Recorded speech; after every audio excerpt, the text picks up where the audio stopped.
Hi there. Today I want to talk to you about what to do if someone you love is high achieving, successful, and suffers from suicidal thinking.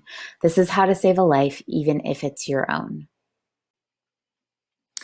My name is Meredith Hawley. I'm a lawyer, power dynamics facilitator, best-selling author, and the founder of Eris Conflict Resolution.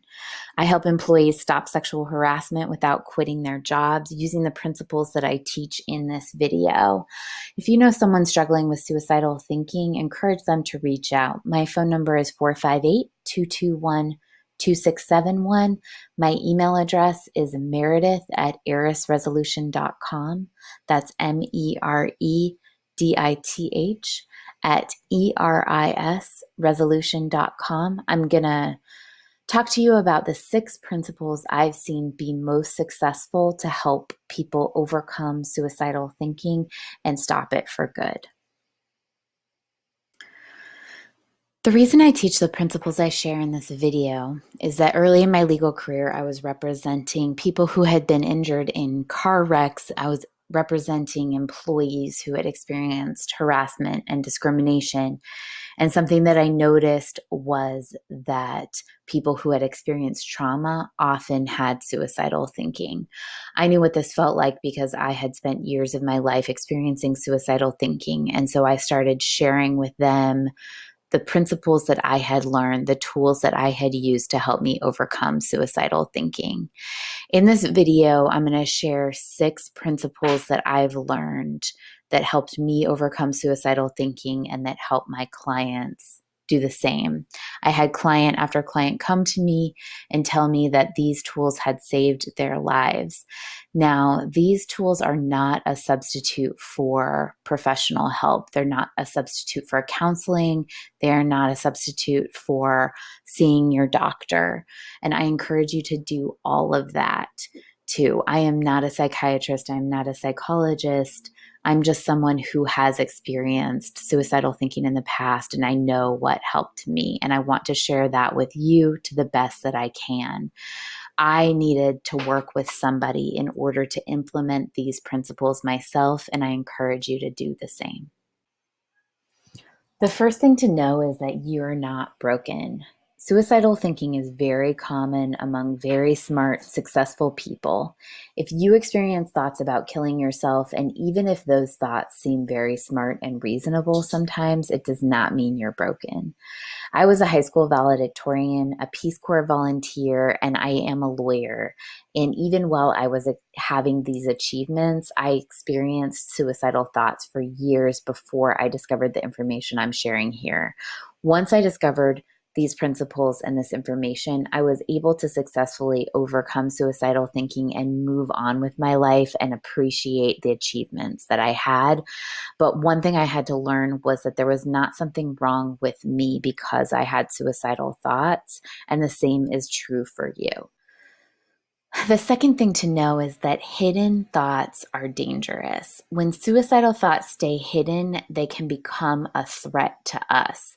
While you may be very smart, capable, tough, high achieving, successful, suicidal thoughts are just a glitch that needs to be corrected. They don't mean anything about you.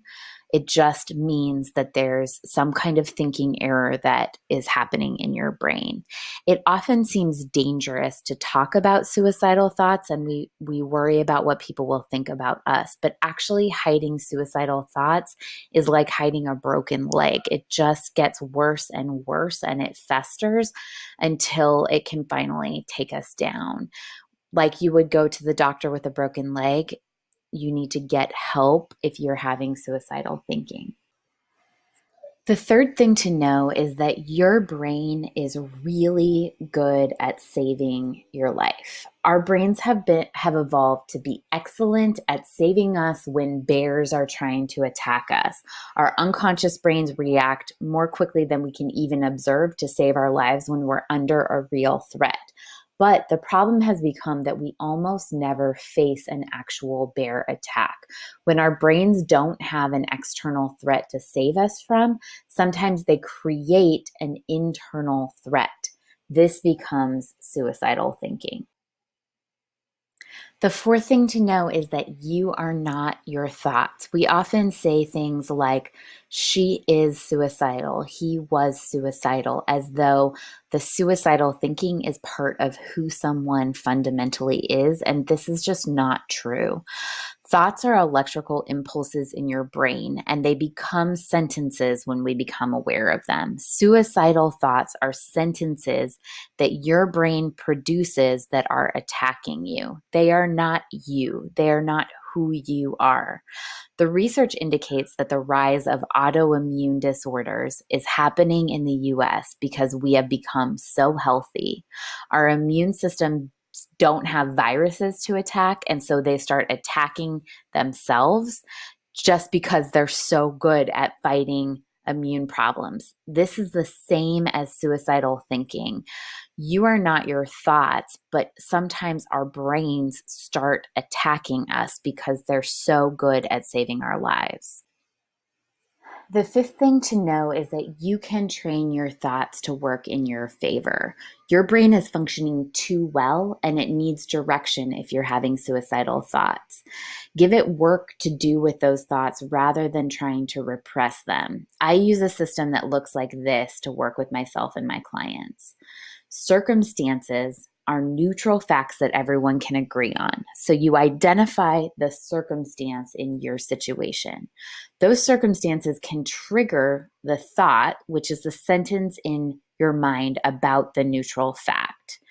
Our thoughts cause our feelings. The feeling is a vibration in your body, and it's described by one word. Our feelings motivate what we do or don't do. They motivate our actions. Our actions create the impact that we make on the circumstance. They create our results, the direct consequence of the action. So the thing is that all of us have had the experience of changing our minds or changing our thinking. We've had someone explain to us why we're wrong, or we've learned new information that has changed our mind, and that changes the way that we interact with the world.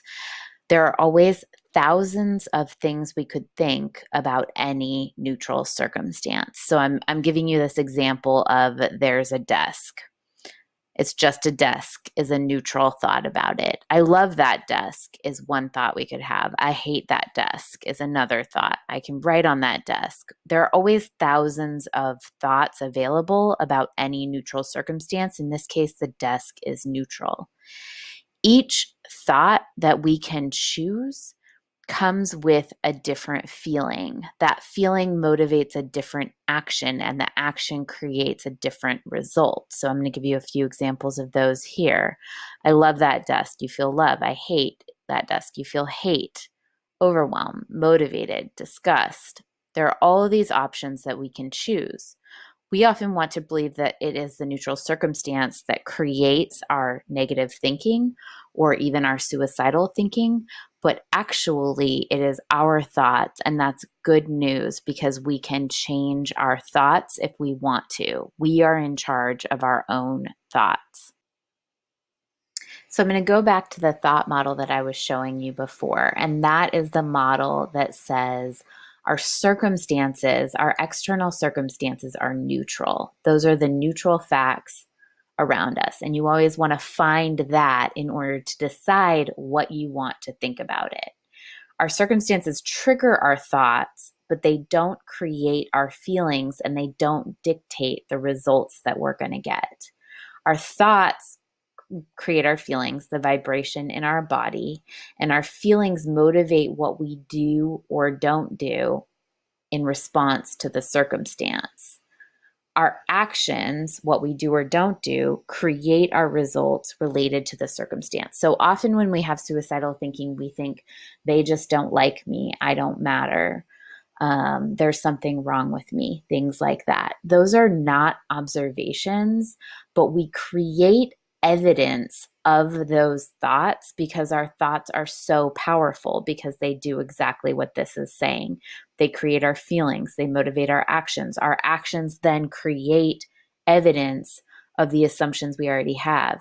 So I'm, again, not encouraging you to choose fake, unbelievable positive thoughts, but there are neutral thoughts like I am a human that are available, or I want to do better that are available, or this was just one mistake, or I can change my circumstance. I have options. All of these things are available as different thoughts, as alternative thoughts to the one that your brain wants to go to that's self destructive.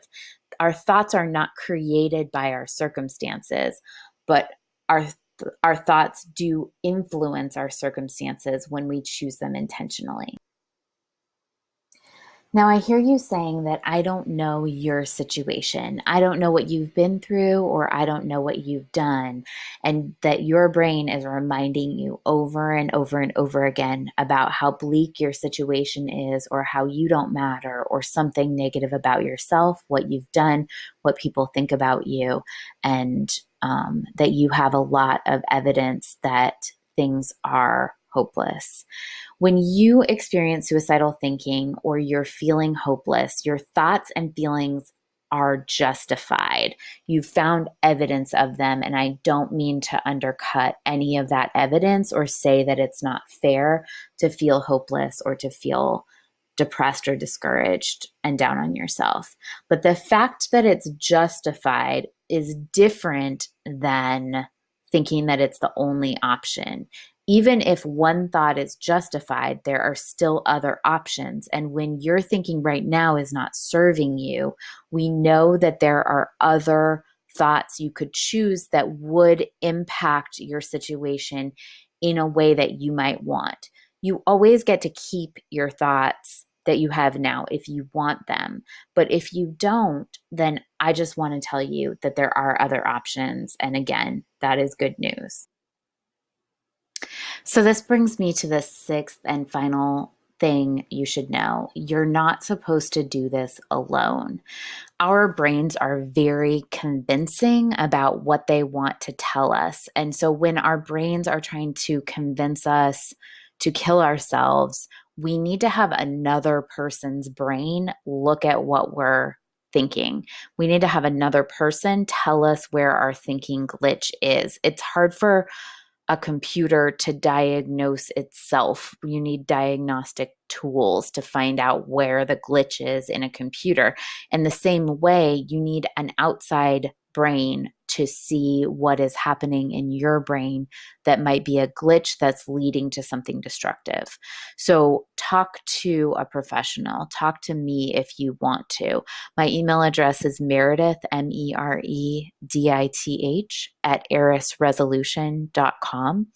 Feel free to visit the website. I offer free consultations to people. If you know somebody who is struggling with this type of issue, struggling with self-blame, with self-destructive behavior, with suicidal thinking, encourage them to reach out. There's nothing shameful about this. There's nothing wrong with them, but they shouldn't have to live like this. They shouldn't have to carry this thinking.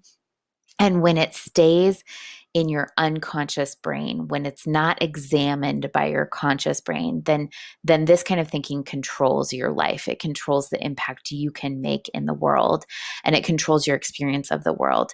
There are so many other options, and all you have to do is fix this glitch. Thank you so much for listening.